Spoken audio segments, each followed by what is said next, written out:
Oke, selamat datang di channel JKT Official. Bagi yang belum subscribe channel ini, tolong di subscribe dulu ya.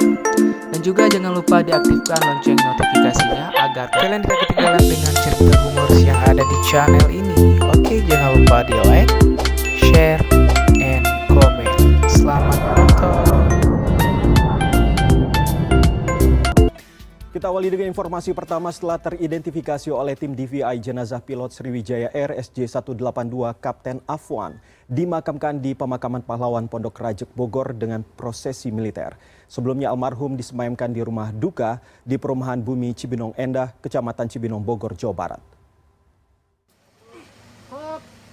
Suasana duka menyelimuti keluarga serta kerabat saat jenazah Kapten Afwan, pilot Sriwijaya Air SJ182 yang jatuh di Kepulauan Seribu 9 Januari lalu dibawa ambulans menuju tempat peristirahatan terakhir di Taman Makam Bahagia, Pondok Rajek, Bogor. Istri dan kerabat almarhum menyaksikan langsung prosesi pemakaman yang diiringi upacara militer. Sebelumnya, jenazah Kapten Afwan diserahkan kepada pihak keluarga di Rumah Sakit Polri Sabtu pagi dan diantar ke rumah duka sekitar pukul 10.30 waktu Indonesia Barat.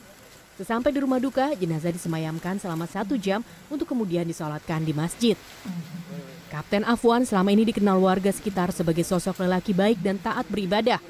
Almarhum Afwan sering menjadi imam di Masjid Ad-Daulah yang merupakan masjid di tempat tinggalnya. Menurut pihak Jasara Harja, dari 8 korban meninggal dunia asal Jawa Barat, pihaknya telah memberikan santunan ke seluruh keluarga korban. Besarnya santunan 50 juta rupiah sesuai ketentuan pemerintah. Hal ini memang diatur oleh Undang-Undang Nomor 33 Tahun 64 tentang dana pertanggungan wajib kecelakaan penumpang. Kapten Afwan berhasil teridentifikasi oleh tim DVI Polri pada Jumat kemarin.